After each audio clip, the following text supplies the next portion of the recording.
నమస్కారం. ప్రేక్షకులందరికీ శుభోదయం.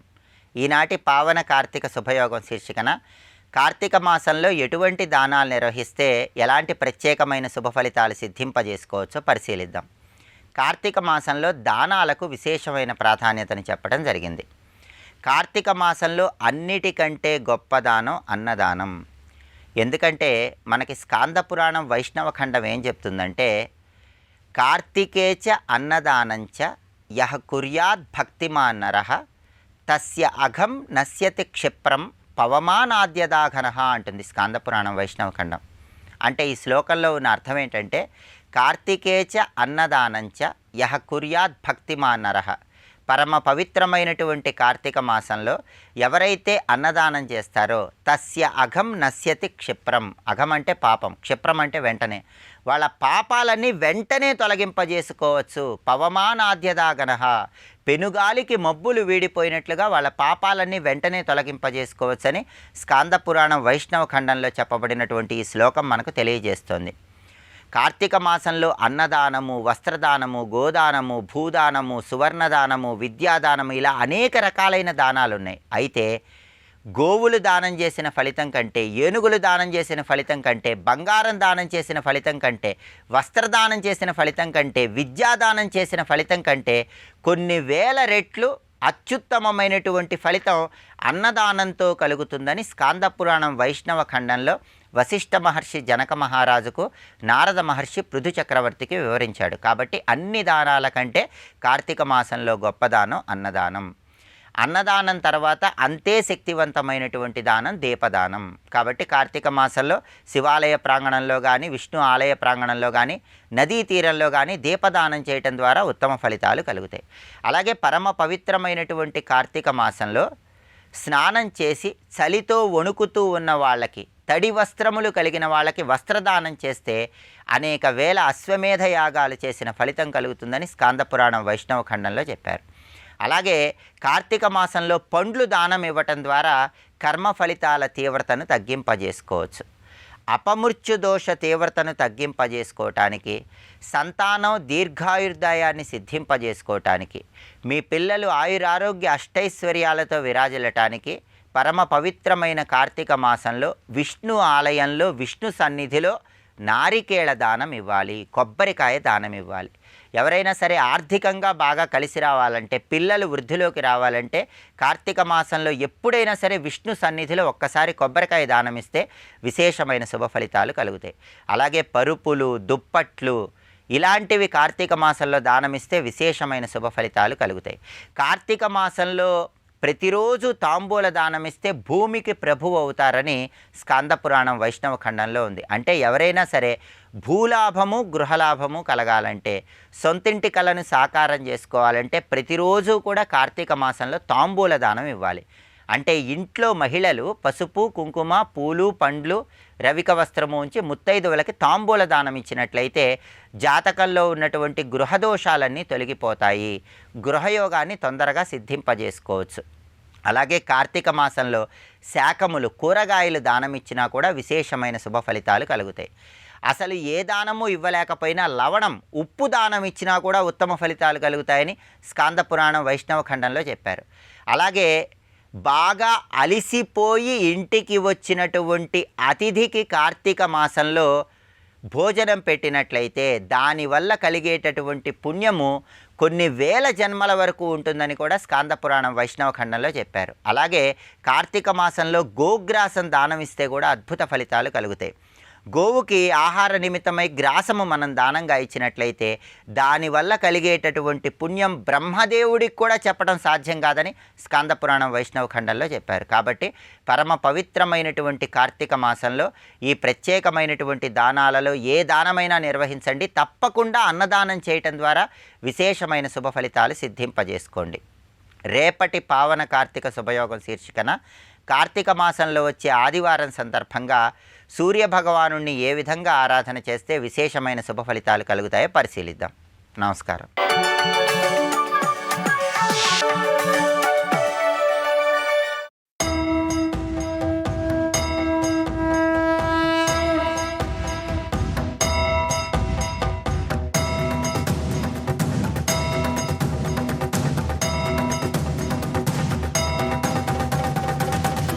కాకోదర కరాళాస్యం లోలజిహ్వం భయానకం పూతిగంధం ద్యూత మధ్య స్త్రీ సువర్ణ కృతాశ్రయం. దుర్గంధభూషితంగా ఉంటాడు. కాముకమే ప్రధాన స్వభావంగా ఉంటూ తత్సంకేతమైన దాన్ని హస్తమునందు పట్టుకుంటాడు అని చెప్తూ జూదం మద్యం స్త్రీ సువర్ణం. ఇక్కడ స్త్రీ దోషం కాదు, స్త్రీయందు కామదృష్టి దోషం. ఆ కామదృష్టి యందు కలి ఆశ్రయించాడని చెప్పాడు తప్ప స్త్రీని కాదు. అందుకే ఈ భవిష్యత్ కథలో స్త్రీ అన్నప్పుడు ఇక్కడ స్త్రీ పట్ల అటువంటి కాముక దృష్టి ఎక్కడైతే ఉంటుందో అక్కడ కలి ప్రభావం ఉంటుంది. అయితే కలి ప్రభావం ఉండడం చేత సహజంగా ఈ కాముక భావం కలగవచ్చుట. అప్పుడేం చేయాలి? ఒక్కసారి జగన్మాతని స్మరించి నిగ్రహించుకోవాలని శాస్త్రం చెప్తుంది. ప్రతిదానికి ఉపాయాలు చెప్తున్నాం ఇక్కడ. అది శాక్తేయ తంత్రముల యందు ఒక మాట చెప్తాడు. స్త్రీ యందు కాముక దృష్టి ఉన్నవాడు అమ్మవారి పూజకు అర్హుడు కాడు అని చెప్పారు. ఇక్కడ పెద్ద ఉపాసకులు అని చెప్పేవాళ్ళు కూడా గట్టి హెచ్చరిక చేశారు. అలాంటి భావం ఉంటే అమ్మ ఉపాసనగా వాడు తగడు. అయితే ఏం చేస్తామండి? మనిషికి స్వభావ సిద్ధంగా దుష్ప్రవృత్తులు ఉంటాయి. బాగా తెలుసుకోండి, స్వభావ సిద్ధంగా దుష్ప్రవృత్తులు ఉంటాయి, సాధన వల్ల సత్ప్రవృత్తులు వస్తాయి. ఇది ఎప్పుడు గుర్తుపెట్టుకోవాల్సింది ఇక్కడ. అందుకే భారతంలో రాక్షసుల్ని పెద్దన్నలు అంటారు, వాళ్ళ అన్నలట, దేవతలు తమ్ముళ్ళు అంటారు. ఏమిటండి ఇలా అన్నారంటే నీలకంఠ దీక్షితులు గొప్ప మాట రాశారు ఇక్కడ. మనుషులు పశువుల్లాగే పుడతారు, అది స్వభావ సిద్ధంగా పశు స్వభావాలే ఉంటాయి. ఇక్కడ ముందుండేవి ఏమిటి? పశు స్వభావాలే. ఈ పశు స్వభావాలు అసురు స్వభావాలు పెద్దల వల్ల తెలుసుకుని శ్రద్ధతో సాధన చేస్తూ వాడు దూరం పెట్టాలని ప్రయత్నం చేస్తూ సాధన పెంచడం వల్ల అవి పోయి సత్ప్రవృత్తులు వస్తున్నాయి. కానీ మొదటున్న వాళ్ళు ఎవరు? దుష్ప్రభావాలే కదా. కానీ మొదటున్న వాళ్ళు అన్నలు అవుతారు కదా. కానీ రాక్షసుల అన్నలు దేవతల తమ్ముళ్ళని అందుకు అన్నారయ్యా అని అద్భుతంగా వ్యాఖ్యానించారండి. అందుకే తెలుసుకోవాలి. ఎందుకంటే పుట్టుకతో అందరూ సత్పురుషులు అయిపోరు. అంటే కొన్ని పశు స్వభావాలు అంటే వీటి ఇన్స్టింక్ట్స్ అంటారు ఇక్కడ. పశు స్వభావాన్ని సంస్కరించుకోవడమే జీవితం, అదే ధర్మం అంటే తెలుసుకోండి ఇక్కడ. అందుకే సంస్కారం అనేది వచ్చింది అక్కడి నుంచి. మనం సంస్కరించుకోవాలి. ఎలా పుడితే ఆ భావాలతో వెళ్ళిపోతామండి. కొంతమంది అంతేనండి నా స్వభావం అంతేనండి అంటే పుట్టుకతో వచ్చే బుద్ధి పొడకలతో కూడా పోదు, తెలుసుకోండి ఇక్కడ. అది ఇక్కడ తొలగించుకోకపోతే మళ్ళీ దుష్ట జన్మలు వస్తాయి, తెలుసుకోండి ఇక్కడ. అందుకే పుటకల్లోకి వెళ్ళే లోపలే పుట్టుకతో వచ్చిన బుద్ధులు సంస్కరించుకోవాలి. ఇది గుర్తుపెట్టుకోవాల్సింది ఇక్కడ. అందుకే సహజంగా ఉండే ఈ స్వభావాన్ని కలి ఆశ్రయించుకుంటాడు కనుక స్వభావాలు తొలగించుకోవాలి. ద్యూతం మద్యం స్త్రీ సువర్ణం. సువర్ణం బంగారం. బంగారం అమ్మవారి స్వరూపం అండి, స్త్రీలాగే. అక్కడ బంగారం అంటే ఇక్కడ ధనలోభము అని అర్థం. ఇక్కడ ధనలోభం వల్లే కలి దోషాలన్నీ వస్తుంటాయి. ఇక్కడ సువర్ణం కేవలం బంగారం అనే ధాతువుకు మాత్రమే కాకుండా ధనం అనే దాన్ని తెలియజేస్తుంది ఇక్కడ. వీటిని ఆశ్రయించుకుని ఉంటాడు కలి. పైగా ఈయనకి ఒక సోదరు ఉందండి వాళ్ళ కలికి. మరి ఆయన భార్యను కూడా చెప్పరు కదా. సోదరి భార్య ఒకరి ఈ వంశంలో మాత్రం చాలా బాధాకరమైన అంశం ఇక్కడ. కలి సోదరి దురుక్త్యాం సభయం పుత్రం చ కన్యకాం మృత్యుం సజనయామాస తయోశ్చ నిరయోభవత్ యాతనాయాం భగిన్యాం తు లేభే పుత్రాయుతాయుతం.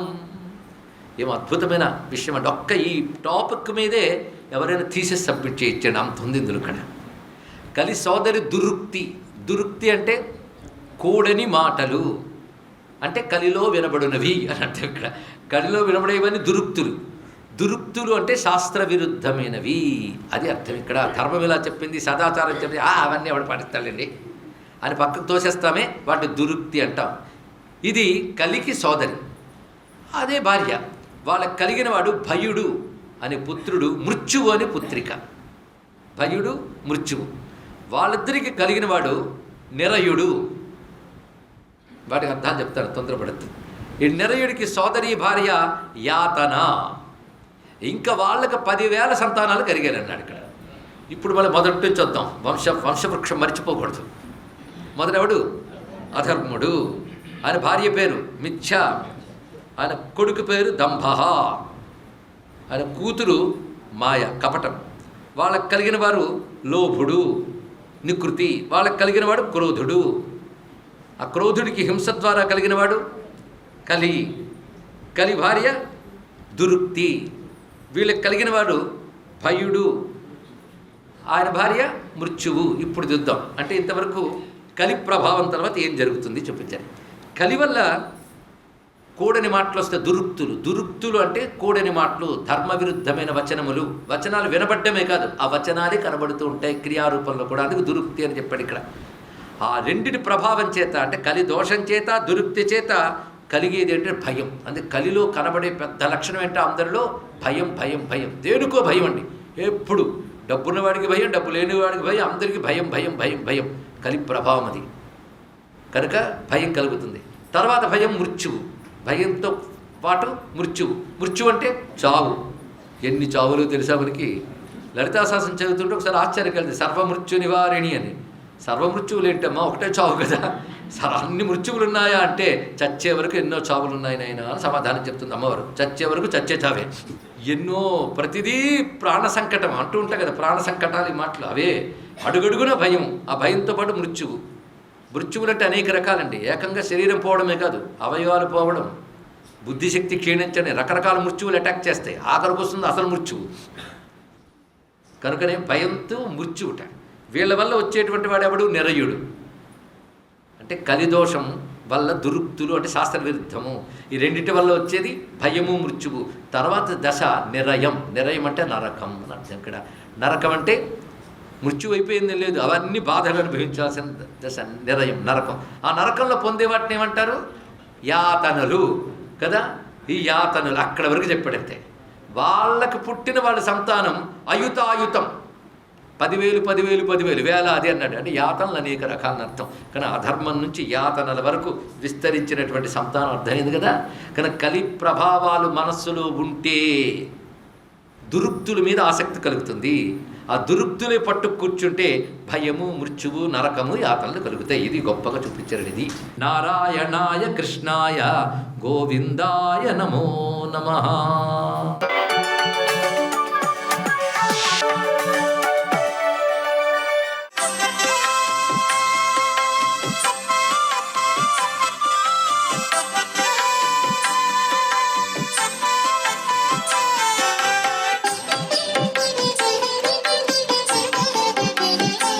హరహర మహాదేవ శంభో శంకర.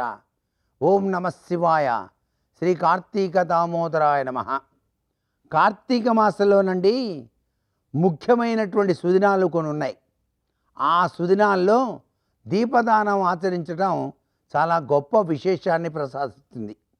ప్రతి ఒక్కరికి కూడాను విశేషకరమైన దీపదాన మహిమ అనిర్వచనీయమైన శక్తికి నిదర్శనం. అంతేకాదండి, సహస్రలింగార్చన అని చెప్పేసి కార్తీక మాసంలో ఎవరైనా నిర్వహిస్తే దాన్ని కనులరా వీక్షిస్తేనే చాలు, జన్మాంతర పాపాలన్నీ పటాపంచలైపోతాయి. అట్లాగే రుద్రహోమాలు ఎవరైనా నిర్వహిస్తుంటే కనులారా వీక్షిస్తేనే చాలు, మీ యొక్క దురదృష్టమంతా కూడాను తొలగిపోయి అదృష్టకరమైన జీవన విధానాన్ని కొనసాగించడానికి ఆస్కారం ఉంది. అందుకే కార్తీక మాసంలో చేసే రుద్ర పాశుపత హోమాలు అద్వితీయమైన ప్రభావాన్ని కలిగింపజేస్తాయి. కార్తీక మాసంలో దీపదానం చాలా విశిష్టంగా చెప్తాం. సర్వజ్ఞాన ప్రదం దివ్యం సర్వ సంపత్సుఖావహం దీపదానం ప్రదాస్వామి శాంతిరస్తు సదామమా అని చెప్పేసి స్తోత్రం చేసి దీపదానం చేయాలి. ఇలా దీపదానం చేసినట్లయితే తెలిసి చేసిన తెలియక చేసిన వివిధ రకాలైన తప్పులన్నీ కూడాను పటాపంచలైపోతాయన్నమాట. అంతేకాదు, కార్తీక మాసంలోనండి ఉసిరిక చెట్టు కింద విష్ణుమూర్తికి సంబంధించిన సాలగ్రామాన్ని ఉంచి హరిచందన పుష్పాలతో పూజ చేసి ఆ తోటలోనే భుజించేటువంటి సాంప్రదాయ లక్షణం కూడా ఉంది. ఈ విధంగా చేయటం వలన మనస్సులో ఆనందతత్వం విరాజిల్లి మనమంతా మనుషులం, క్రూరత్వాన్ని వదలాలి, శాంతియుతమైన సహజీవనంతో సంఘీభావంతో జీవితాన్ని ఆనందమయం చేసుకుందాం అని చెప్పే దైవచింతన తత్పరతో కూడినటువంటి ఈ యొక్క వనమహోత్సవం అద్వితీయమైనటువంటి ప్రభావాన్ని ఇస్తుంది. వృక్షో రక్షతి రక్షితః, ప్రకృతే పరమాత్మ అని చెప్పటమే దీనిలో దాగిన పరమార్థం. శ్రీ కార్తీక దామోదరాయ నమః.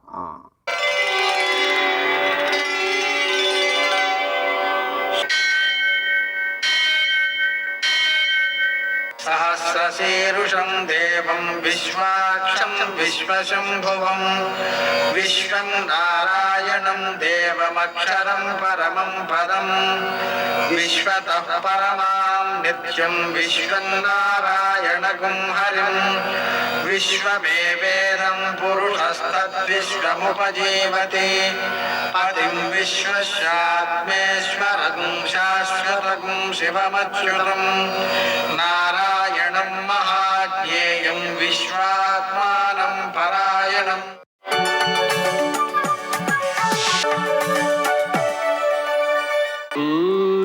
शौर्यमथेन्दुरिन्द्रपदवी सन्मङ्गलं मङ्गलम् పద్మావతి ప్రణయలాలితముగ్ధదేహ శ్రీ వెంకటేశ్వరుణమోచనమస్తు మహ్యం. నేటి కాలమాన విశిష్టాలను గమనిద్దాం.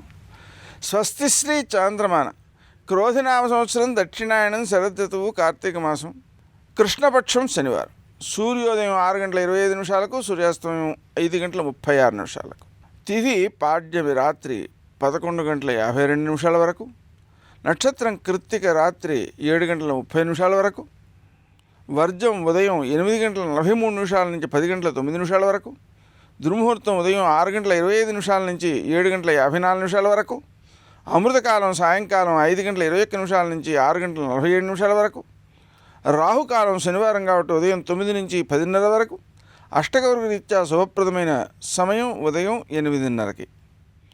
నేటి విశేషం శనివారం. అలాగనే వృశ్చిక సంక్రమణం ఉదయం 7:25 జరుగుతోంది.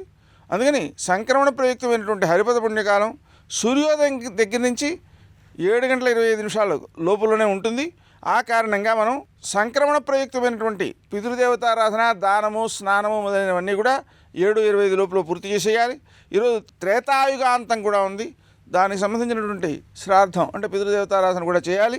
విశేషించి ఈరోజు శనివారం కాబట్టి కార్తీక మాసంలో శివునికి మనం 1 కేజీ నల్ల నువ్వులతో పూజ చేసి దాన్ని ఆవులకు పెట్టడం, అలాగే వెంకటేశ్వర దీపారాధన చేయడం, ఇంకా విశేషించి ఆంజనేయ స్వామికి సింధూర పూజ, అప్పాలు నివేదన, ప్రదక్షిణం, హనుమాన్ చాలీసా పారాయణ మొదలైనవి చేయడం ద్వారా గ్రహదోషాలను మనం జయించేటువంటి అవకాశం ఏర్పడుతుంది. నేటి ఆణిముత్యాలు.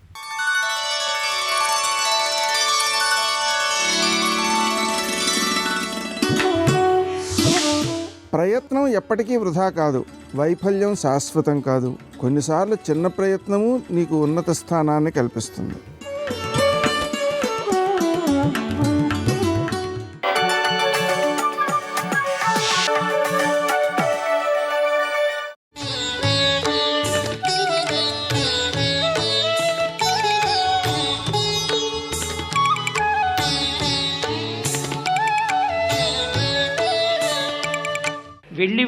వెళ్ళి వెడుతున్నటువంటి దీపం అరటి దొప్ప మీద ప్రయాణం చేస్తుంటే దానిలో ఉన్న ఆవు నెయ్యంతా ఆవిరైపోయింది.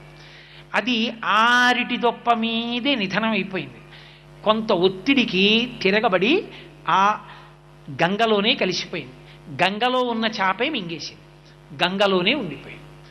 గంగని ఆధారం చేసుకుని బయలుదేరి గంగలో కలిసిపోయిన దీపంలా నిన్ను ఆధారం చేసుకుని నీ గురించి చేసినటువంటి స్మరణల చేత నేను నీ యందు ఐక్యమగుదునుగాక, పునరావృత్తి రహిత శాశ్వత శివ సాయుధ్య స్థితిని పొందుదునుగాక అన్న పూనికని పెంచుకోవడం నీటిలో దీపాన్ని విడిచిపెట్టడం. అందుకొరకు అరటి దొప్ప మీద విడిచిపెడతారు. ఎందుకని? మళ్ళీ జలభూతమునకు ఇబ్బంది కలగకూడదు. మనం చేసేటటువంటి పనులు ఇతర ప్రాణులకు హాని కలిగించేవి కాకూడదు. అరటి దొప్ప లాంటివి నీటి యందు నానిపోయి లోపలికి వెళ్ళిపోయినా జలచరములు తినగలుగుతాయి.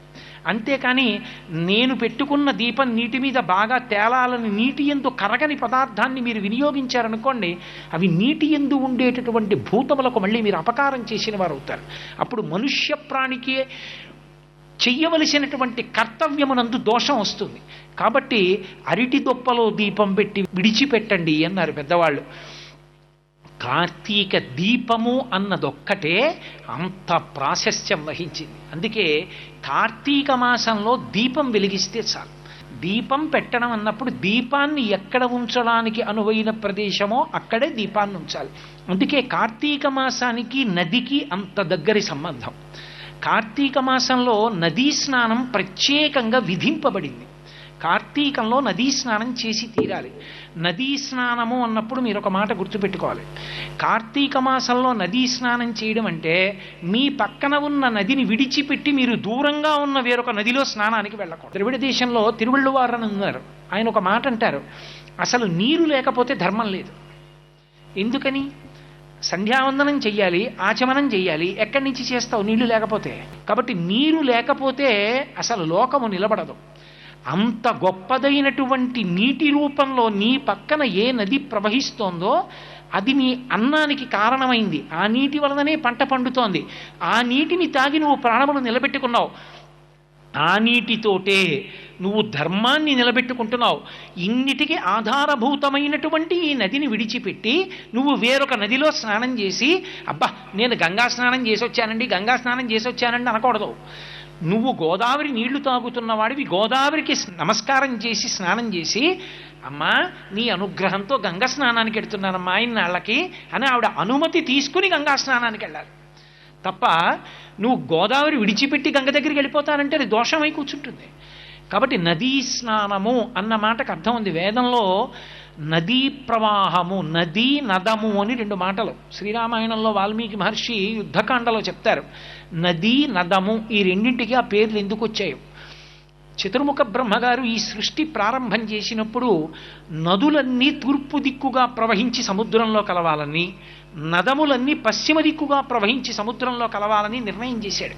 అందుకే నదులు వెళ్ళడానికి దారి చూపించేవాడు ఉండడు. ఆ నదే దారి చూసుకుంటూ వెళ్ళిపోయి ఘనసింధువు చేరిడి గంగభంగి అది సముద్రంలో కలిసిపోతుంది. నది యొక్క ఉత్పత్తిలో ఒక విశేషం ఉంటుంది. అందుకే నది అని పిలుస్తారు. నదీ స్నానము అని పిలవడానికి కారణం కేవలం అది ప్రవహించే జలం కాబట్టి నది అని అనుకోకూడదు. నది అని ఎందుకు పిలవాలి అని అడిగారు. యస్మాత్ నాదం కృతవత్యః తస్మాత్ నదీ నామధేయం ప్రాప్తాః ఇది స్యందనశీలాః అని వ్యాఖ్యానం చేసింది వేదం. దాన్ని నది అని ఎందుకు పిలుస్తారంటే, నది అన్నప్పుడు నువ్వు మొట్టమొదట ఎవరిని స్మరిస్తున్నావో అది ద్యులోకము నుండి వచ్చింది. నది అనగానే మనకెవరు గుర్తొస్తారు? గంగ. గంగ ఎక్కడి నుంచి వచ్చింది? ద్యులోకము నుండి, అంతరిక్షము నుండి ప్రవహించింది. రంగతుంగ తరంగ సంఘములతో రంజిల్లు ఘోషంబుతో బంగారంబగు పొంగుతో నురగతో పువ్వాట తుంపర్లతో భంగుల్ సల్పుచు జంఘలించుచు నభోభాగము నుండి జారన్ గంగమ్మను దల్చితే శిరమునన్ రంజిల్లు తుంశంకర. పైనుంచి కింద పడింది. ఆ పైనుంచి కింద పడేటప్పుడు ఆకాశంలో ఉరుములు మెరుపులు పెద్ద ధ్వనితో కింద పడింది. శిలల్ని గుద్దుకుంది, హిమాలయాల్ని గుద్దుకుంది, పరమశివుణ్ణి తాకింది, కిందకొచ్చింది, త్రిపథగగా ప్రవహించి పాతాళలోకం వరకు వెళ్ళింది. ఏ నది ఉత్పత్తి అయినా దాని యందు ఒక లక్షణం ఉంటుంది. అది ధ్వనితో, కాంతితో సంబంధాన్ని పొందుతుంది. సర్వం శ్రీ ఉమామహేశ్వర పరబ్రహ్మార్పణమస్తు. స్వస్తి.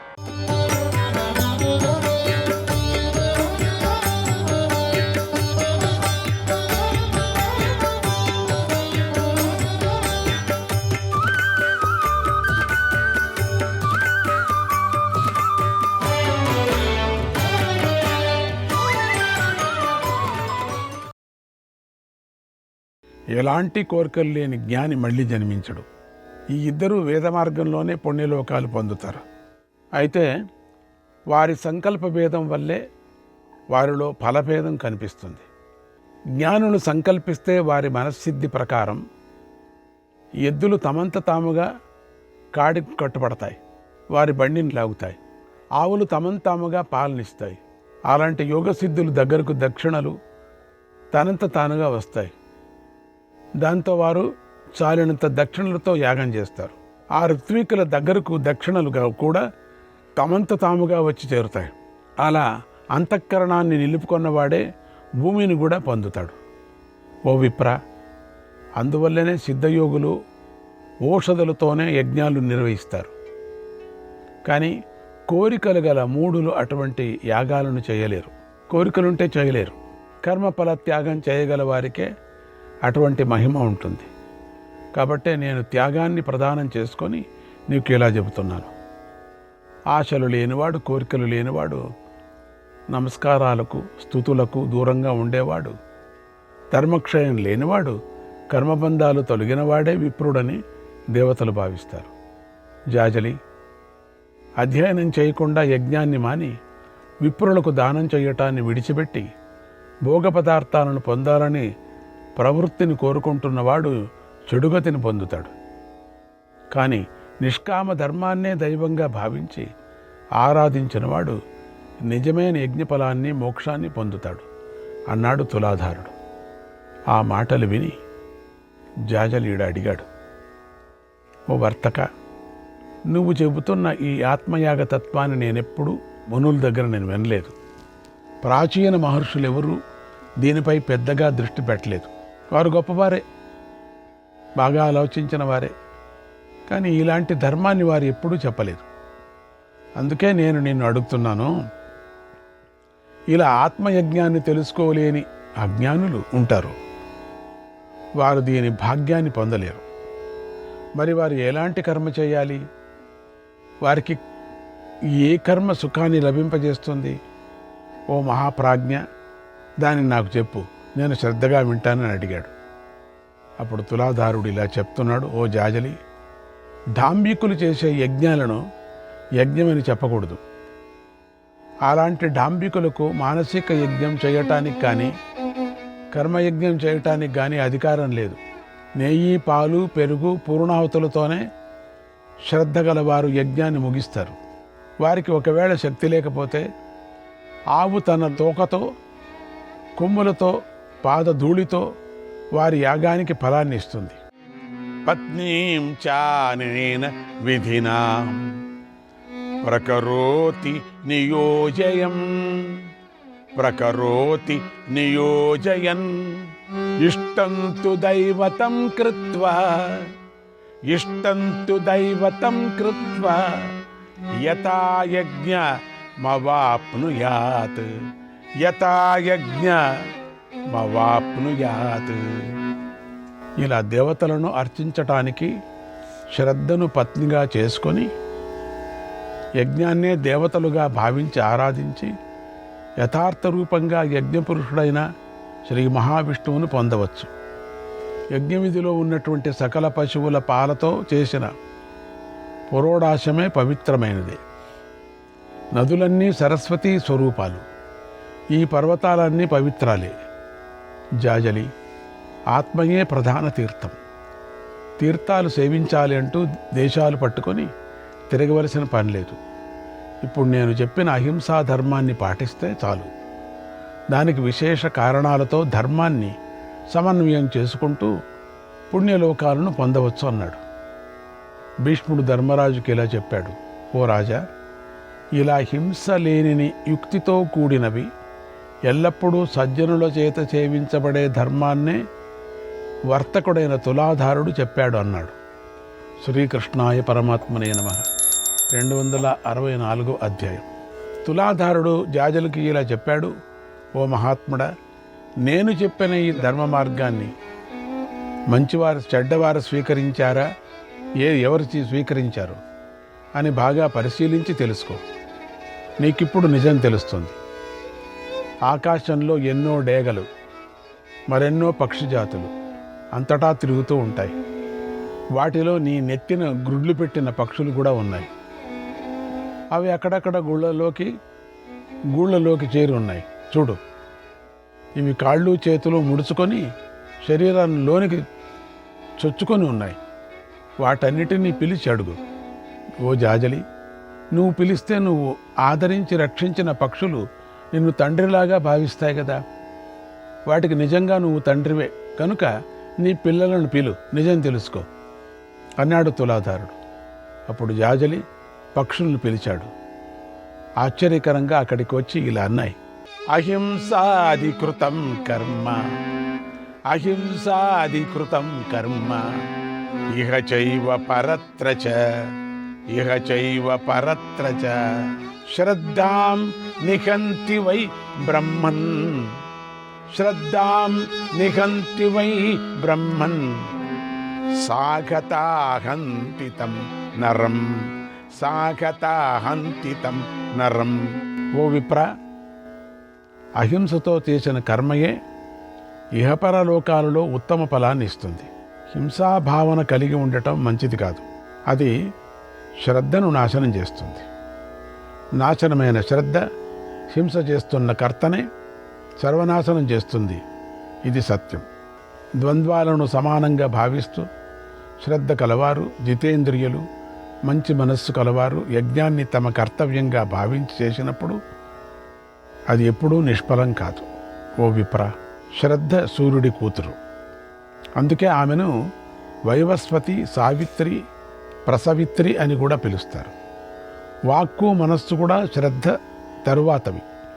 వాటిని కూడా శ్రద్ధ యందు అపేక్ష ఉంటుంది. వాగ్దోషాలను, మనోదోషాలను శ్రద్ధ పోగొడుతుంది. కానీ శ్రద్ధ లేనివాడు చేసే కర్మను వాక్కు మనస్సు కాపాడలేవు. అంటే శ్రద్ధ లోపిస్తే మంత్రధ్యానాలు కాపాడలేవు. ఈ విషయంలో ప్రాచీనమైన కథలు తెలిసిన వారు బ్రహ్మదేవుడు చెప్పిన ఈ గీతాలను కీర్తిస్తూ ఉంటారు.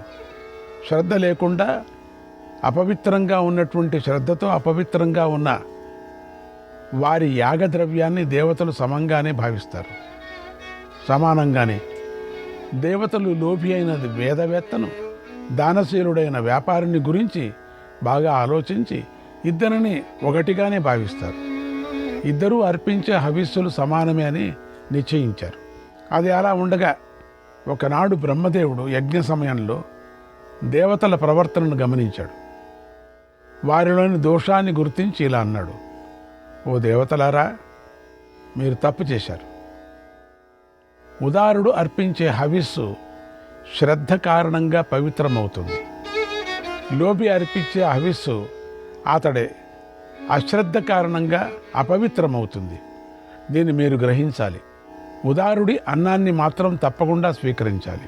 శ్రద్ధ లేని వాడికి దేవతలకు హవిస్సును ఇచ్చే అధికారం లేదు. అటువంటి వాడి అన్నాన్ని అంగీకరించకూడదు. ఇది ధర్మవేత్తలు చెప్పిన మాట. అశ్రద్ధా పరమం పాపం, అశ్రద్ధా పరమం పాపం, శ్రద్ధా పాప ప్రమోచని, శ్రద్ధా పాప ప్రమోచని.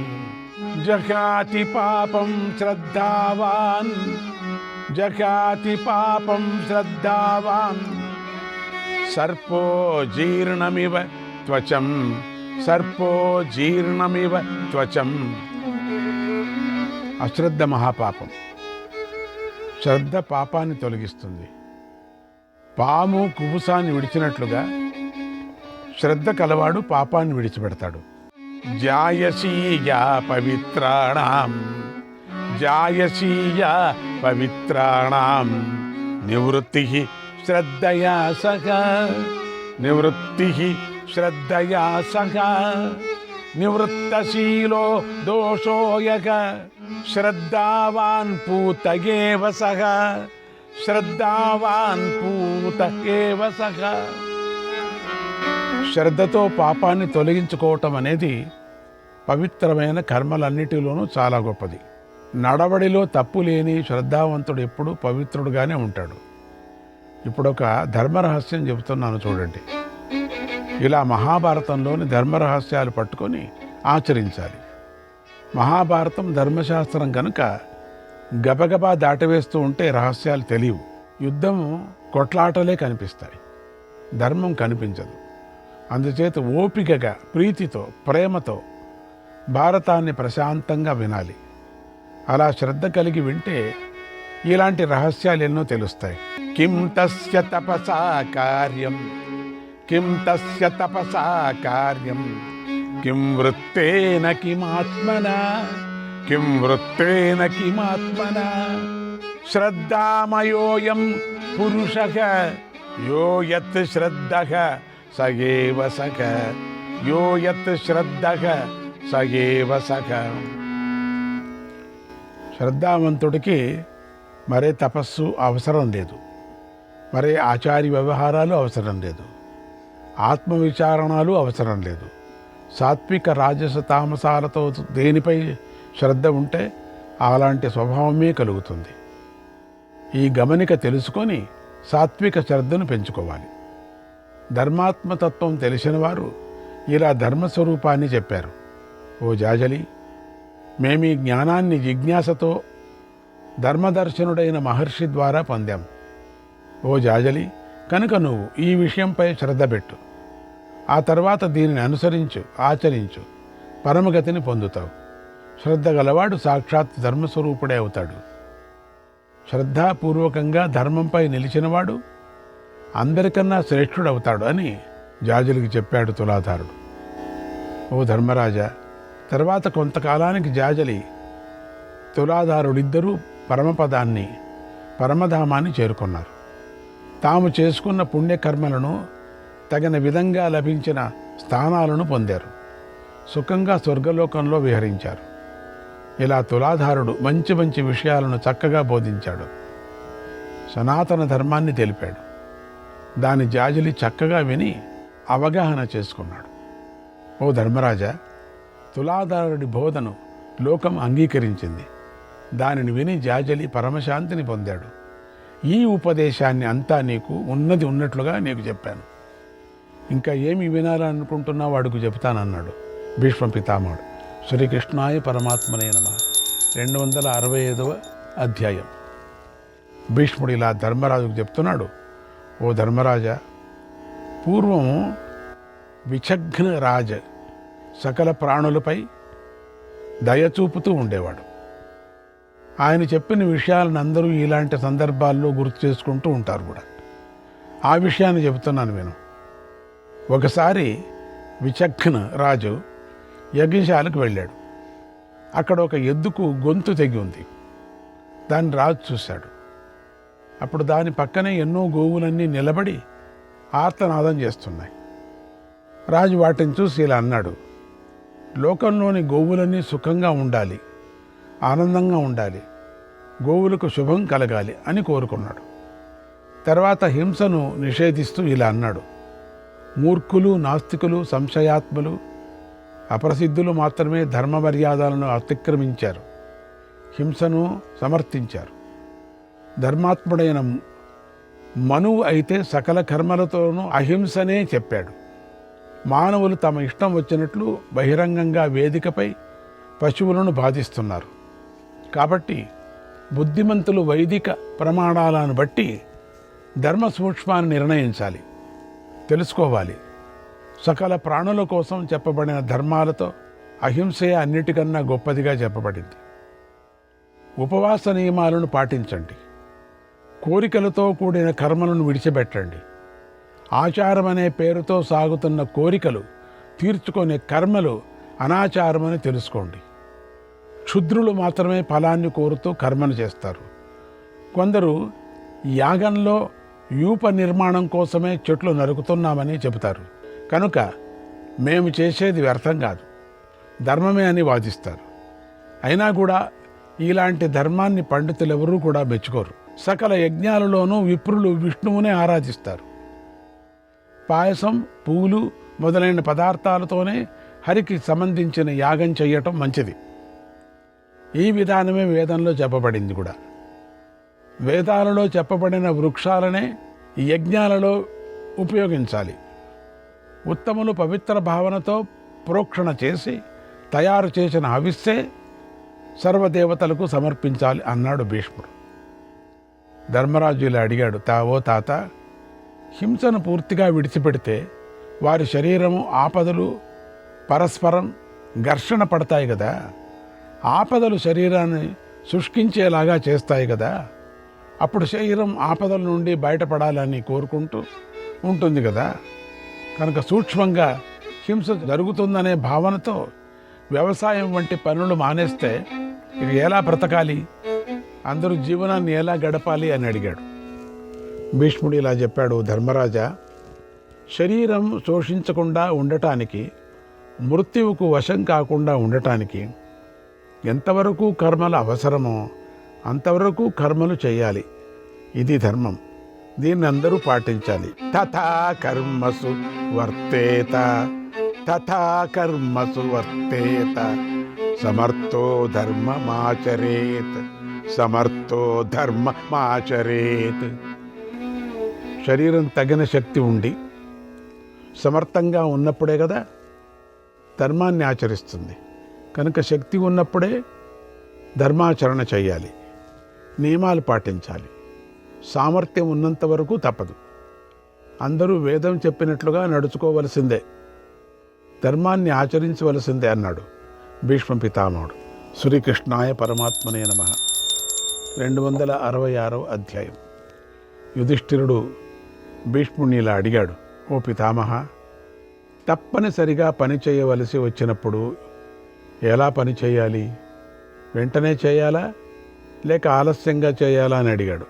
భీష్ముడు ఇలా చెప్పాడు, ఓ ధర్మరాజా, పూర్వము ఆంగిరస్ వంశంలో పుట్టిన చిరకారికి సంబంధించిన కథను ఈ విషయంలో చెబుతూ ఉంటారు. దానిని విను. ఆయన తండ్రి కుమారుడిని ఇలా ఆశీర్వదించాడు, ఓ చిరకారి, నీకు శుభం కలుగుగాక, చిరకారిక నీకు మంగళమగుగాక అని దీవించాడు.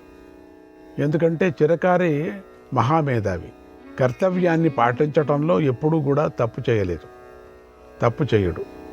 చిరకారి తండ్రి పేరు గౌతముడు. ఆయనకు చిరకారి ఒక్కడే పుత్రుడు. ఆ బాలుడు మహాబుద్ధివంతుడు. ఏ పనినైనా సరే బాగా ఆలోచిస్తాడు, దాన్ని కొద్దిగా ఆలస్యంగా చేస్తాడు. అలాగే ఏ విషయాన్నైనా సరే దీర్ఘంగా ఆలోచిస్తాడు, చాలాసేపు మేల్కొనే ఉంటాడు. ఇక పడుకున్నాడంటే చాలాసేపు పడుకుంటాడు, నెమ్మదిగా పనులు చేస్తాడు. అందువల్ల అతడి చిరకారి అనే పేరు వచ్చింది. సుదీర్ఘంగా బుద్ధితో విషయాన్ని ఆలోచించలేని మందబుద్ధులు కూడా ఉంటారు. వారు ఈ చిరకారి ప్రవర్తనను, చేష్టలను చూసి ఇతడు చెడు బుద్ధి గలవాడన్నారు. ఆలస్యానికి అతడు చక్కని గుర్తన్నారు. ఒకనాడు చిరకారి తల్లి ఏదో తప్పు చేసిందని గౌతముడు భావించాడు.